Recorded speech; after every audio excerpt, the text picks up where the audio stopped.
Assalamualaikum warahmatullahi wabarakatuh. Alhamdulillahirabbil alamin. Wassalatu wassalamu ala asyrofil anbiya'i wal mursalin wa ala alihi wa sahbihi rasulillahi ajmain. Baiklah, pada kesempatan kali ini kita masuk kepada mata kuliah ekonomi umum. Karena ini pertemuan pertama, tentu saya mengucapkan selamat datang di Politeknik Pertanian Negeri Payakumbuh, khususnya di kelas saya mata kuliah ekonomi umum. Pada kesempatan yang pertama ini tentu saya akan memperkenalkan diri kepada saudara semua. Nama saya Al-Fikri. Saya ditugaskan untuk mengampu mata kuliah ini ekonomi umum dengan SKS 2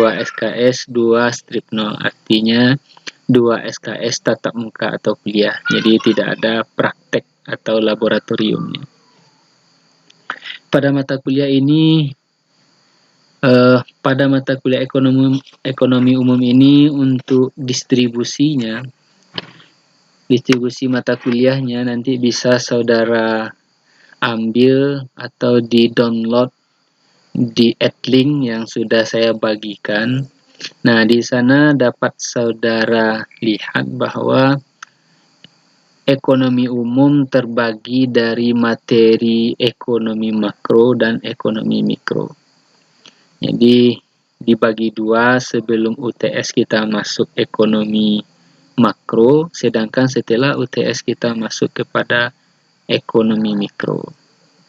Nah, pada kesempatan pertama adalah pengantar ekonomi umum, khususnya adalah sedikit kita bercerita mengenai ilmu ekonomi, dan nanti juga kita teruskan pengantarnya terhadap apa saja permasalahan yang dihadapi oleh ilmu ekonomi makro. Baik, yang pertama tujuan pembelajaran ini adalah tentu diberikan kepada kelas pengantar yang memfokuskan analisisnya kepada aspek ekonomi makro dan mikro. Karena ini mata kuliah pengantar, tentu mahasiswi yang sebelumnya adalah dari kelas IPS atau jurusan IPS tentu sudah sangat mengenal apa yang dimaksud dengan ilmu ekonomi. Sedangkan untuk saudara yang berasal dari eksakta, IPA, tentu bisa jadi ini pertemuan pertama saudara untuk berbicara mengenai ilmu ekonomi atau belajar tatap muka ilmu ekonomi. Kita masuk kepada definisi dari ilmu ekonomi itu sendiri. Ilmu ekonomi itu adalah studi atau ilmu yang mempelajari bagaimana tindakan orang atau pelaku ekonomi dalam usahanya untuk memenuhi keinginan yang tidak terbatas yang didapatkan dengan alat pemenuh kebutuhan atau sumber-sumber ekonomi yang terbatas dan jumlahnya dan alternatif dalam pemakaiannya. Nah, di sini definisinya sangat panjang ya.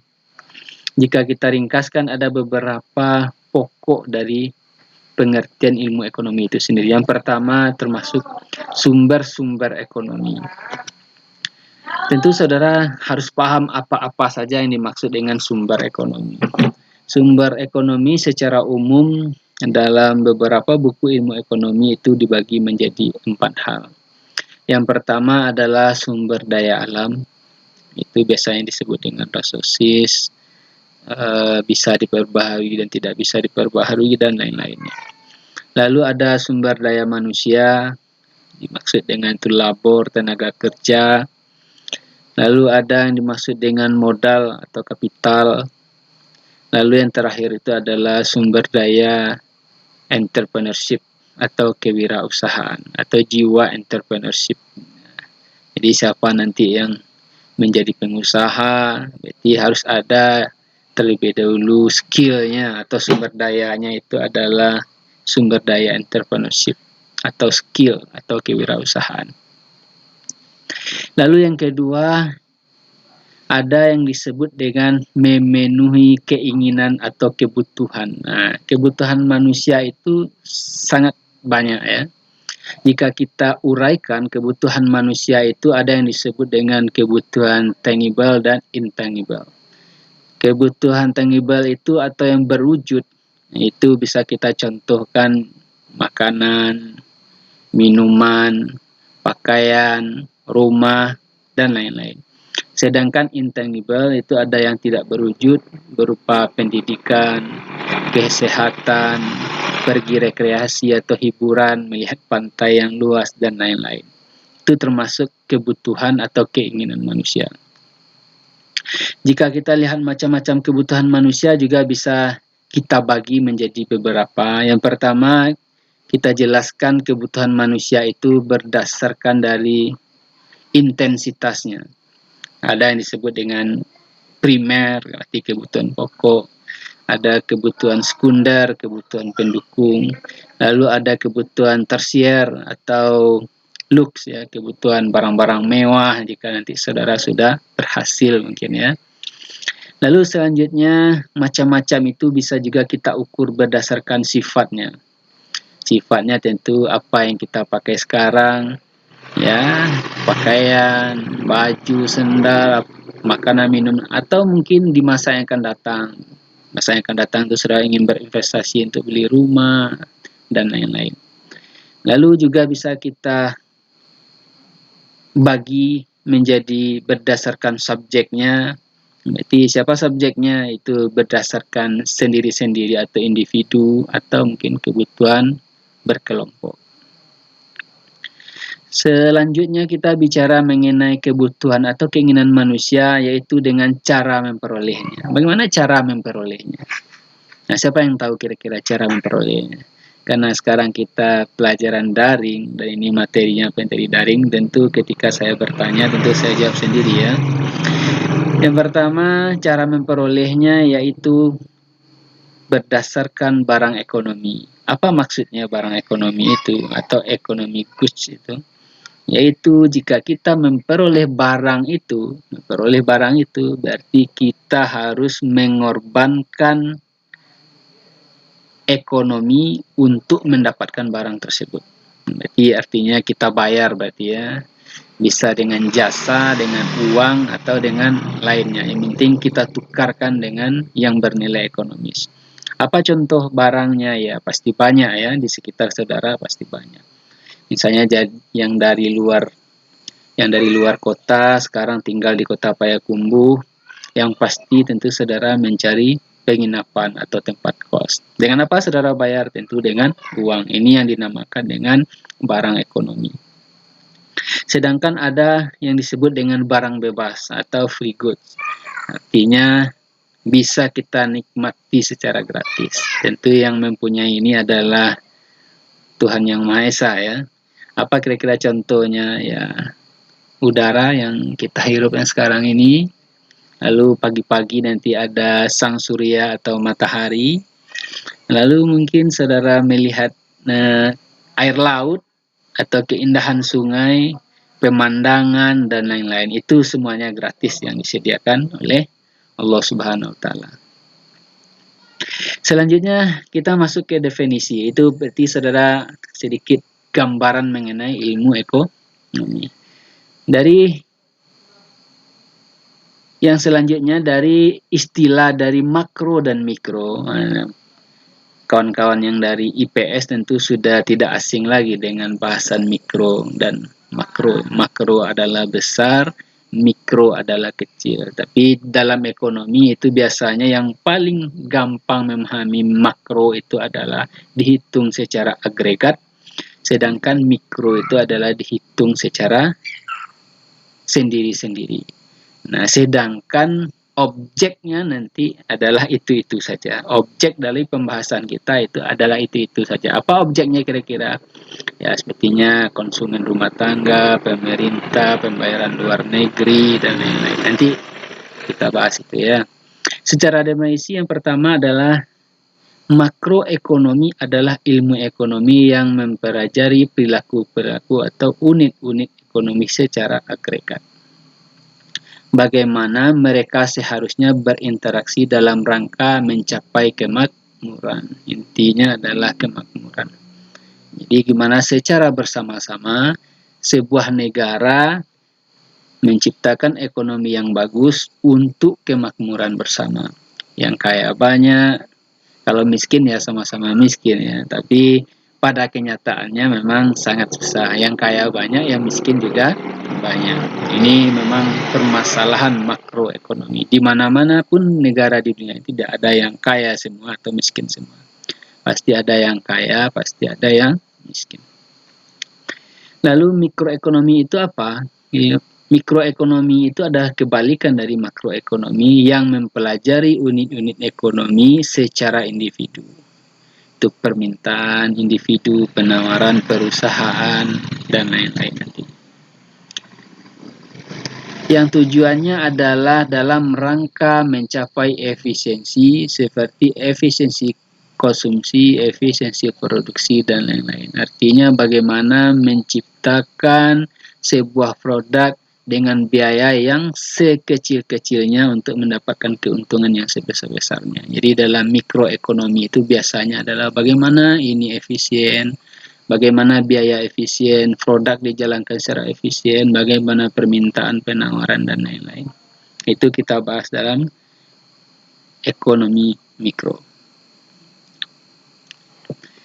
Lalu selanjutnya kita masuk kepada unit-unit ekonomi itu. Nah ini, unit-unit ekonomi yang pertama itu adalah household atau rumah tangga konsumen. Ini adalah unit yang pertama, tidak bisa saya jelaskan ya. Yang dimaksud dengan rumah tangga dimanapun juga sama ya. Berarti penduduk Indonesia itu termasuk dia rumah tangga konsumen. Jadi tidak ada rumah tangga yang tidak mengkonsumsi produk barang dan jasa. Pasti ada ya selagi dia hidup. Lalu yang kedua ada firm atau perusahaan. Jadi perusahaan, industri, dan lain-lain masuk kepada firm ini. Lalu ada government, rumah tangga pemerintah, maksudnya adalah negara.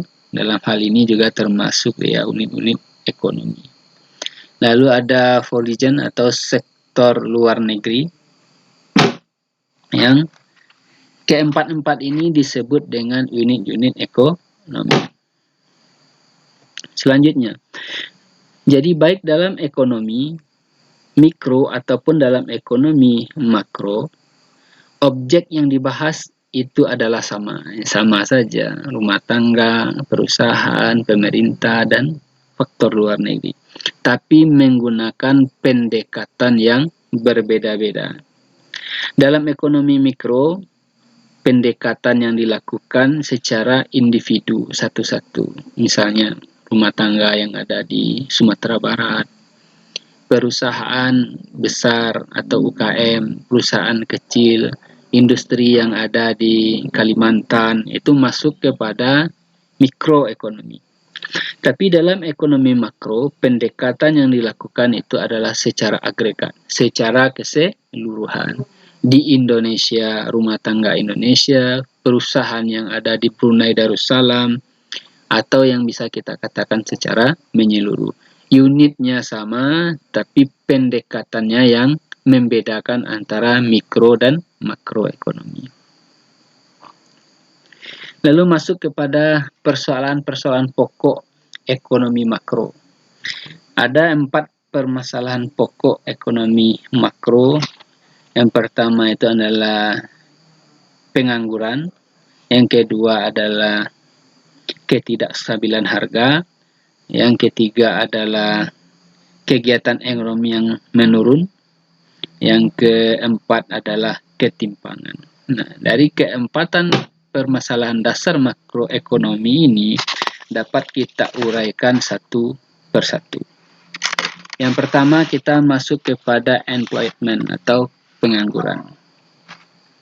Bisa tidak saudara sebutkan ada tidak negara di dunia ini yang tidak ada pengangguran? Ya pasti ada. Semua negara itu pasti mempunyai pengangguran. Pengangguran yaitu orang-orang yang termasuk angkatan kerja atau yang bersedia bekerja tetapi belum mendapatkan pekerjaan. Nah, sekarang saudara mau kuliah atau bekerja? Kalau seandainya saudara mau bekerja sekarang, berarti saudara sudah masuk angkatan kerja. Tapi kalau mau kuliah, berarti saudara sekarang belum bisa disebut angkatan kerja karena dalam melakukan pendidikan. Setelah tamat, saudara langsung masuk angkatan kerja. Jika belum mendapatkan pekerjaan, berarti saudara disebut dengan employment atau pengangguran.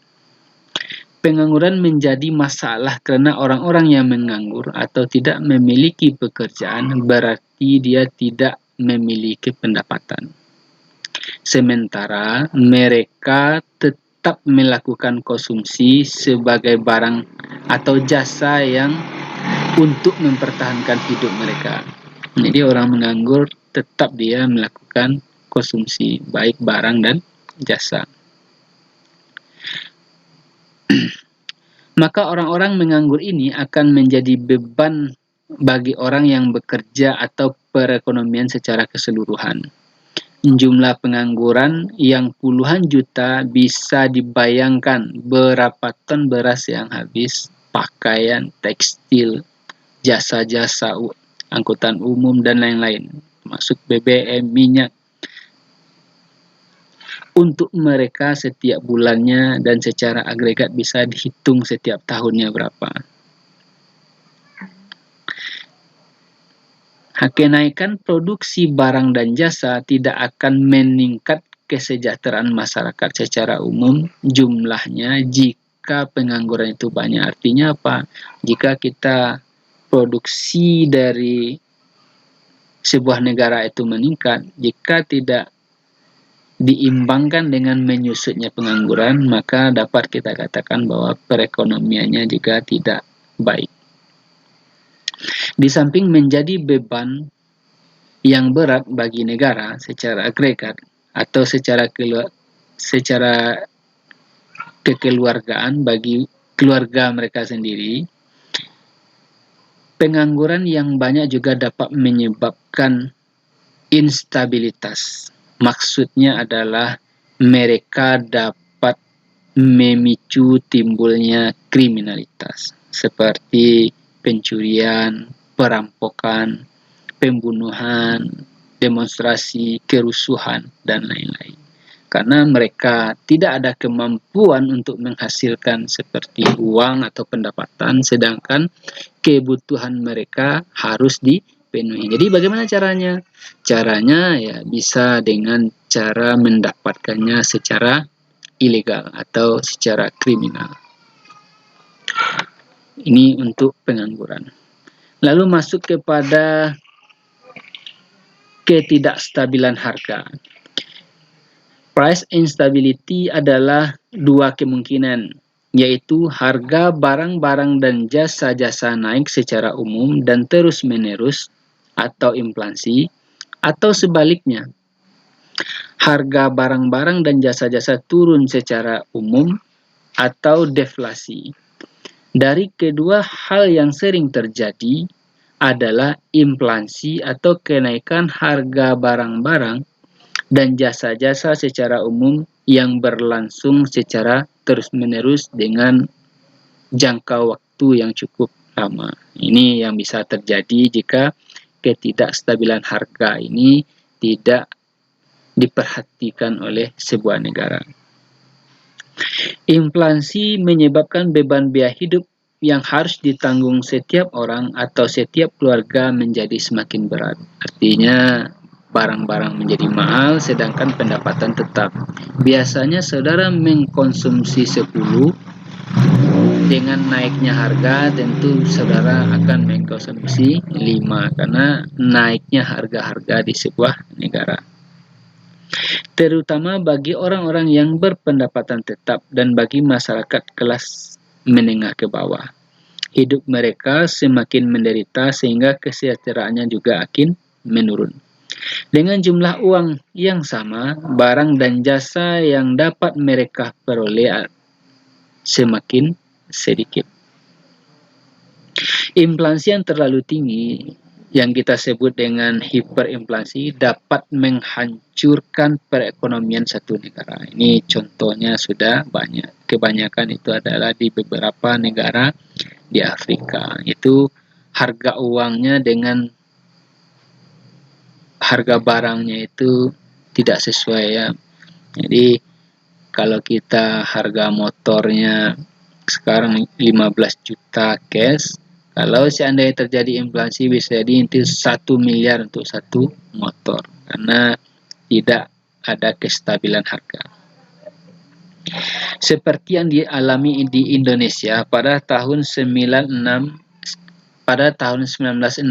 sampai 1966, dan yang mungkin saudara rasakan, yang mungkin saudara yang berumur sekarang ini hampir 20 tahun ya, yang ada lahir pada tahun 98, itu merasakan dampak dari inflasi ini. 98 itu 99, 97, 98, 99 itu adalah kita terjadi krisis moneter di mana harga dolar dari 2.500 itu sampai saat itu menjadi 18.000. Sehingga semua barang-barang impor harganya sangat luar biasa. Yang biasa bisa dibeli 2 dengan pendapatan yang sama, sekarang itu tidak bisa dibeli lagi karena harganya itu berkali-kali lipat. Nah, apa aja itu barang-barang impor itu, Pak? Ya pasti banyak ya, terutama di saat itu adalah elektronik, sepeda motor, mobil. Nah, itu semuanya dari harga yang terjangkau karena terjadi inflasi, harganya menjadi gila-gilaan.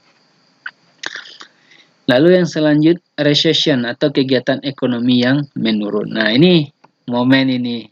Sekarang kalau kita baca berita, yaitu Indonesia sekarang berada pada saat resesi. Nah, resesi itu maksudnya adalah kegiatan ekonomi yang selalu turun. Sekarang berapa katanya resesi Indonesia? Katanya itu di minus 2%. Tapi itu masih dibandingkan dengan negara yang lain seperti katanya Singapura itu udah 12%, udah 20%, sekarang entah berapa lagi ya kalau kita ikuti berita. Resesi itu adalah kegiatan ekonomi yang semakin lama semakin menurun. Dampaknya daya beli masyarakat akan semakin berkurang. Ekonomi yang menurun, produsen akan mengurangi kapasitas produksinya. Ya, yang namanya produsen, banyak orang beli, berarti banyak produknya akan dibuat. Jika sedikit orang membeli dengan menurunnya daya beli, tentu akan sedikit juga barang yang akan diproduksinya. Jadi mengurangi pemakaian tenaga kerja, akibatnya adalah PHK atau pengangguran. Karena tidak mampunya si pengusaha untuk membayar sumber daya tenaga kerja atau labor. Resesi ekonomi menyebabkan pendapatan nasional yang menurun. Dalam jangka panjang ya pasti akan menurun. Kesejahteraan masyarakat secara umum juga akan menurun. Resesi yang terlalu parah dapat menyebabkan depresi ekonomi. Jadi mudah-mudahan kita berdoa dari sekarang, mudah-mudahan Indonesia bisa mempertahankan perekonomiannya dengan kondisi COVID-19 yang sekarang. Jadi bukan Indonesia saja yang terkena dampak COVID-19, tapi juga seluruh dunia, Amerika, China, India. Tapi tentu kita berharap bahwa di Indonesia ini mempunyai alam yang sangat luar biasa dari Sabang sampai Merauke. Tentu kita bisa memanfaatkan lingkungan yang sekitarnya untuk memenuhi kebutuhan-kebutuhan sekurang-kurangnya kebutuhan primer kita atau kebutuhan-kebutuhan dasar kita seperti makan, sayur, buah. Ini kita mulai sebagai generasi muda yang berada pada pendidikan pertanian itu juga cukup menjadi perhatian saudara. Diperhatikan apa kira-kira yang bisa saudara buat untuk menanggulangi krisis. Mungkin 1, 2, 3 yang saudara tanam tidak mempunyai dampak, tapi jika semua mahasiswa pertanian melakukan kegiatan, jika dihitung secara agregat, ini termasuk makroekonomi secara agregat, itu dampaknya juga sangat luar biasa. Yang terakhir adalah inequity atau ketimpangan. Nah, kalau kita bicara ketimpangan, memang kita rasakan dari yang sekarang ya. Contohnya jika kita bicara pulau antara Pulau Irian Jaya dan Jawa, atau Pulau Jawa dengan Pulau Sumatera. Apa kira-kira contohnya, Pak? Yang paling gampang itu adalah saudara sebagai mahasiswa, berapa kali saudara lewat jalan tol untuk yang tinggal di Sumatera Barat? Ya belum pernah ya. Kalau mau lewat jalan tol tentu pergi ke Jakarta, Bandung, Surabaya, Malang, itu semuanya ada jalan tol. Sedangkan di Pulau Sumatera itu baru pembangunan dan belum selesai sampai mungkin dalam 10 tahun yang akan datang itu sudah ada jalan tol. Itu termasuk juga ketimpangan pembangunan. Ketimpangan itu juga kita bagi dua. Yang pertama ketimpangan pendapatan, yang kedua itu adalah ketimpangan pembangunan. Pertama, ketimpangan pendapatan itu apa? Ketimpangan pendapatan itu tentu berdampingan hidup antara si kaya dan si miskin, atau distribusi pendapatan yang tidak merata di suatu negara. Ada beberapa negara itu yang dikuasai oleh beberapa orang kaya saja dan dikuasai oleh pengusaha-pengusaha kaya, dan masyarakatnya itu hidup dalam kemiskinan. Ada keluarga yang berpendapatan tinggi atau yang bisa kita sebut dengan si kaya, sementara banyak pula masyarakat yang berpendapatan rendah yang kita sebut dengan miskin, di mana mereka hidup dalam suatu masyarakat yang kita namakan itu adalah bangsa Indonesia. Jika kaya semua atau miskin semua tidak jadi masalah, maka tidak bisa kita sebut ketimpangan. Banyak kaya, banyak miskin, atau miskin semua. Tetapi jika yang kaya berdampingan hidup, yang miskin akan menimbulkan kecemburuan sosial. Siapa yang tidak cemburu? Kita susah, lalu orang sebelah hidupnya enak, dan lain-lain. Apalagi si kaya itu tidak memperhatikan keluarga miskin. Ini yang menyebabkan adanya iri hati, sakit hati. Bisa jadi dalam jangka panjang jika ini dibiarkan akan menjadi yang dinamakan konflik sosial. Bisa jadi pembunuhan, demonstrasi, pengusiran di tengah-tengah masyarakat. Ini bisa terjadi. Sedangkan yang ketimpangan pembangunan seperti yang saya jelaskan tadi, nah sekarang sudah kelihatan bahwa pembangunan itu sudah mulai merata. Ini juga bagian dari pembelajaran makroekonomi, bagaimana pendapatan negara itu dibagi-bagi, dialokasikan secara merata ke beberapa daerah. Bukan tersentral di suatu pulau saja, misalnya Pulau Jawa atau Pulau Bali dan lain-lain, tapi ada Aceh, Sumatera, Medan, Sumatera Barat, Jambi, lalu ada Sulawesi, Maluku, ada Irian Jaya, dan lainnya. Sehingga ada kemerdekaan antara daerah yang maju dengan daerah yang miskin atau yang tertinggal itu, baik antar kabupaten atau provinsi. Jadi ada kedekatan antara si kaya dan miskin, atau wilayah yang kaya dengan wilayah miskin itu ada kedekatan. Jadi jangan sampai nanti dia merasa bahwa yang di sana kaya lalu yang di sini miskin, lalu ada yang dimaksud dengan konflik sosial di tengah masyarakat. Ketimpangan pembangunan ini di daerah miskin atau terhadap daerah yang lebih maju sehingga muncul pemberontakan. Nah, ini secara secara lebih besar ya kita melihatnya, ketimpangan itu ya bisa membuat pemberontakan. Ya, termasuk jika kita bicara Sumatera Barat ada itu namanya pemberontakan PRRI.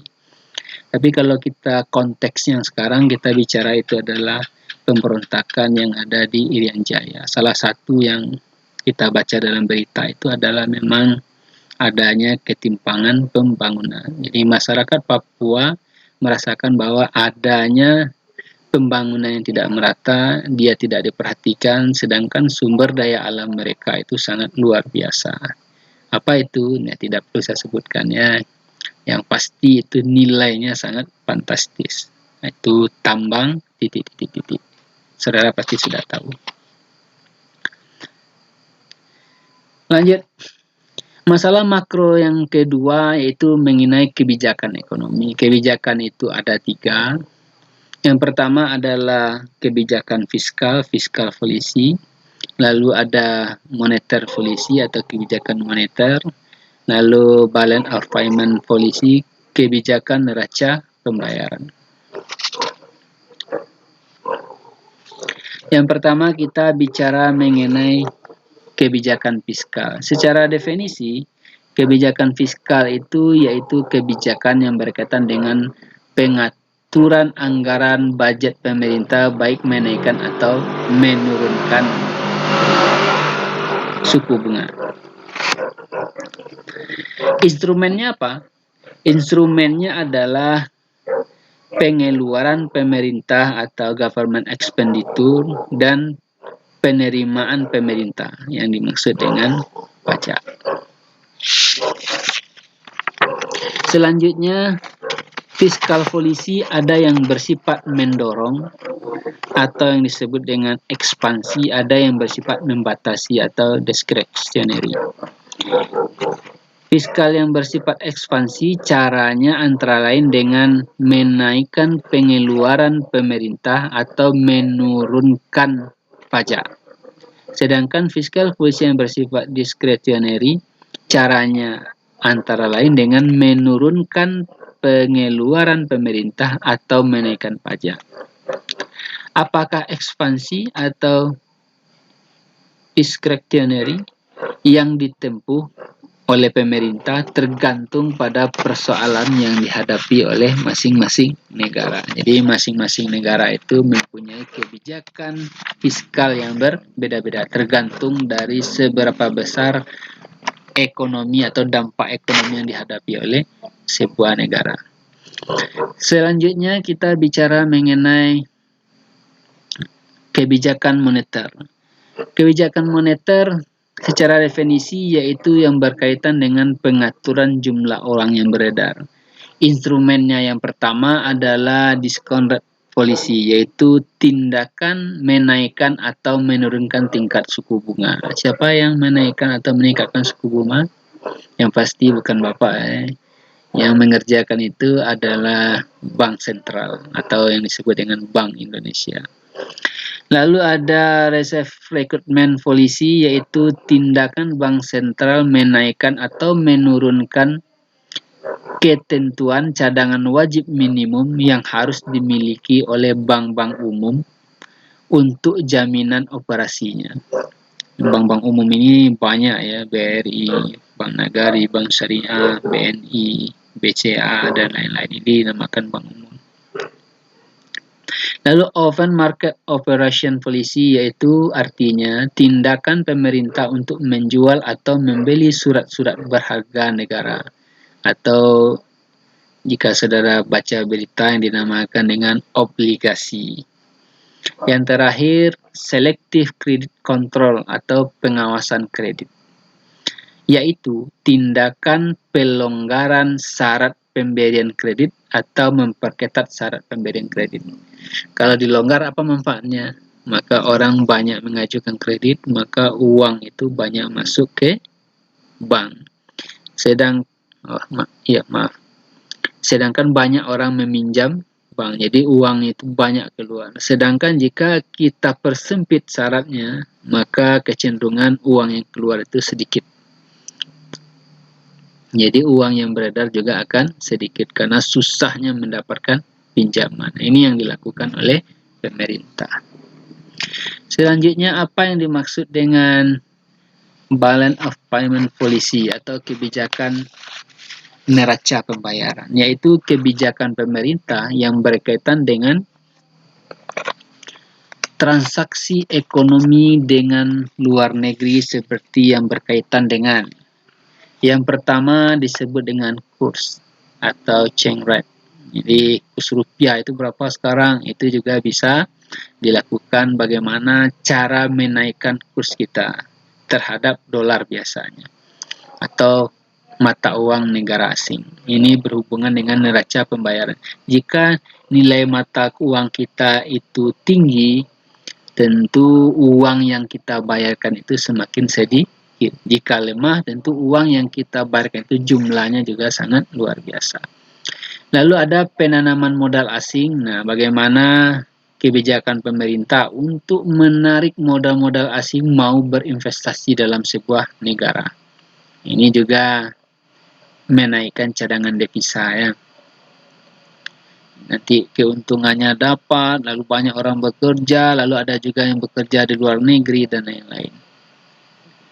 Dampak dari penanaman modal asing. Jadi perekonomiannya juga akan meningkat. Lalu hutang luar negeri. Bisa ini peminjaman luar negeri, melunasi atau meminjam hutang luar negeri. Jika kurang berarti kita membiayainya dengan berhutang. Jika sudah pulih lalu kita bayar hutangnya untuk memperkecil hutang kita di luar negeri. Lalu ekspor impor, yang paling bagus itu adalah ekspornya besar, impornya kecil. Tapi pada kenyataannya Indonesia itu negaranya dibangun dengan konsumsi. Jadi semakin banyak konsumsi maka perekonomiannya semakin bagus. Ya tidak masalah juga asalkan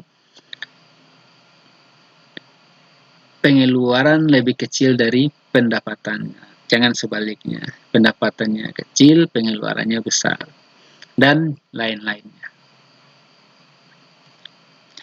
Lalu ada target-target ekonomi makro.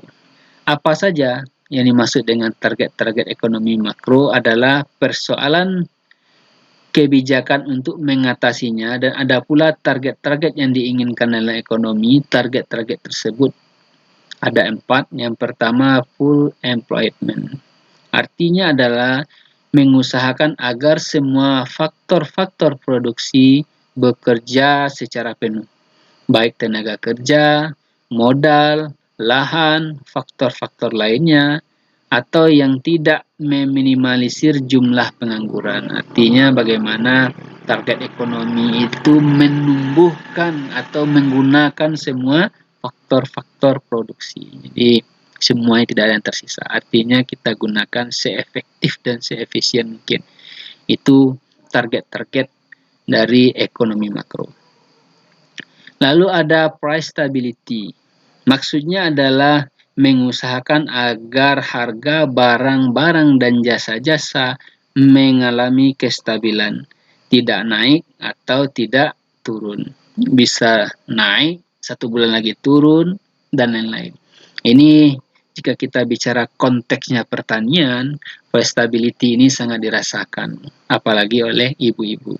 Sebentar harga bawang naik, harga cabai naik, besok kita tanam cabai, 2-3 bulan lagi turun seturun-turunnya. Akhirnya petani yang menjadi rugi. Jadi price stability ini memang sangat susah dalam bidang pertanian karena berhubungan dengan keseimbangan antara permintaan dan penawaran.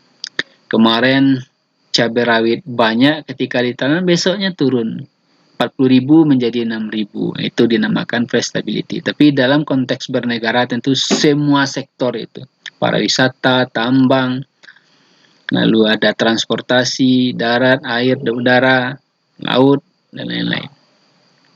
Lalu rapid growth atau mengusahakan agar terjadi pertumbuhan ekonomi yang lebih cepat.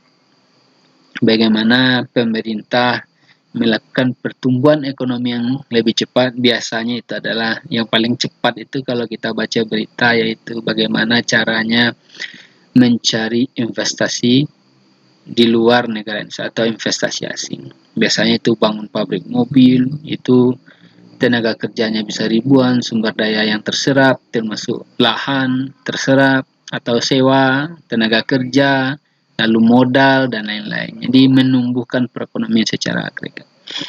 Lalu yang terakhir itu adalah equity, yaitu terjadinya pemerataan pendapatan antara keluarga dalam masyarakat maupun pemerataan pembangunan antar daerah. Jika keempat-empat ini kita laksanakan secara baik atau secara makroekonomi, maka bukan tidak mungkin bahwa bangsa kita ini menjadi bangsa yang lebih makmur dari yang sekarang. Sekarang kita lihat grafiknya sudah naik. Dari berita yang terakhir itu kita lihat negara Indonesia sudah kita ditingkatkan statusnya dari menjadi negara berkembang itu menjadi negara maju. Ini kita sangat bangga ya. Dengan jumlah penduduk hampir 250 juta, kita diakui oleh dunia bahwa memang Indonesia itu bisa menjadi negara maju. Saya rasa untuk pengantar mata kuliah ekonomi umum sudah selesai. Untuk bahasan yang lebih spesifik dan lebih dalam tentu kita akan lanjutkan pada pertemuan selanjutnya. Sekian, terima kasih. Assalamualaikum warahmatullahi wabarakatuh.